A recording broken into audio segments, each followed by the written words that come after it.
Okay, so if you've been online at all recently, maybe scrolling through emails or posts, you've probably seen something about this Walmart settlement. Oh, yeah, the class action lawsuit. It's definitely making noise, $25 million involved. Exactly. And it's not, your typical thing like a coupon issue. This is about people apparently being charged more for certain groceries, like meat and oranges, Yeah, than the price on the shelf. that's the core of it, yeah. Right. So there's a lot of chatter, but is this claim actually, well, legitimate? That's what we want to dive into today. Verify the facts, understand what went wrong with the pricing, and really just point you towards how to file a claim if you're eligible before the deadline hits. And it's quite specific, this $25 million pool. Yeah, tell us about that. It's focused on, was it weighted goods? Weighted goods, Yeah. exactly. And also bagged citrus. So the lawsuit claimed that customers were paying more at the register than the advertised unit price for items sold by weight. So things like fresh meat, chicken, seafood. Precisely. Those items. Yeah. And also certain bagged citrus fruits, specifically oranges and grapefruit. Hmm.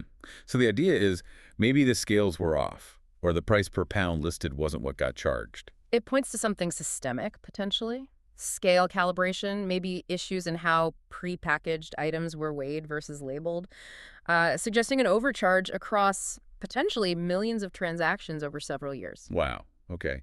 But Walmart denies they did anything wrong. That's their official stance, yes. No wrongdoing admitted, but they did agree to the $25 million settlement figure to, put the case behind them. Right, but settling for $25 million when you deny wrongdoing, it does make you raise an eyebrow, doesn't it? It implies they saw some risk there, It certainly suggests avoiding a potentially larger cost or headache from a trial. which brings us back to that initial skepticism. You see links online, claim your money. How do we know this specific link, the one for filing, is safe? Is it the real deal or just, a phishing trap? That's crucial. And we did check that. The official website, the one set up by the courts for this settlement, it actually has a high trust score. It's 86 out of 100 on Scam Advisor. 86? Okay, that's pretty solid. Yeah, it confirms this is the legitimate portal. It's not some random dodgy link. You're safe clicking through the official channel. Okay, that is a relief. Mhm. I think a lot of people have probably stood at the checkout, looked at a price for something weighed, and thought, huh, does that seem right?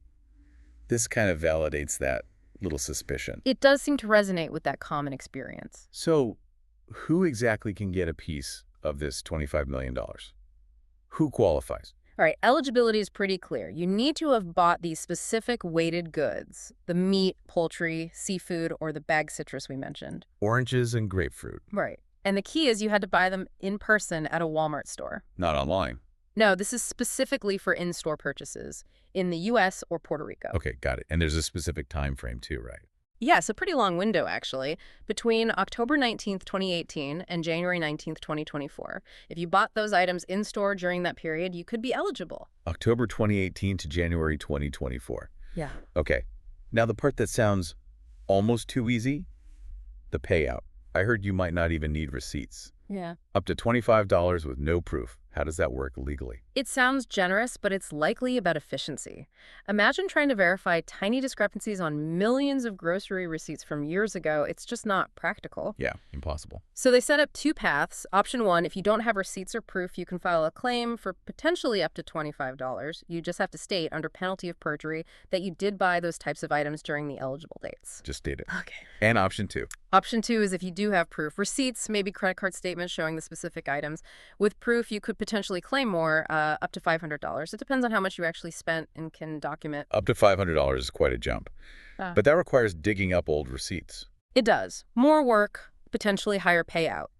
But, and this is important for everyone claiming. Let me guess, the $25 million is the total pot. Exactly. It's the maximum total payout. So the actual amount individuals receive, whether it's the $25 or the $500 cap, might be lower. It depends entirely on how many people file valid claims.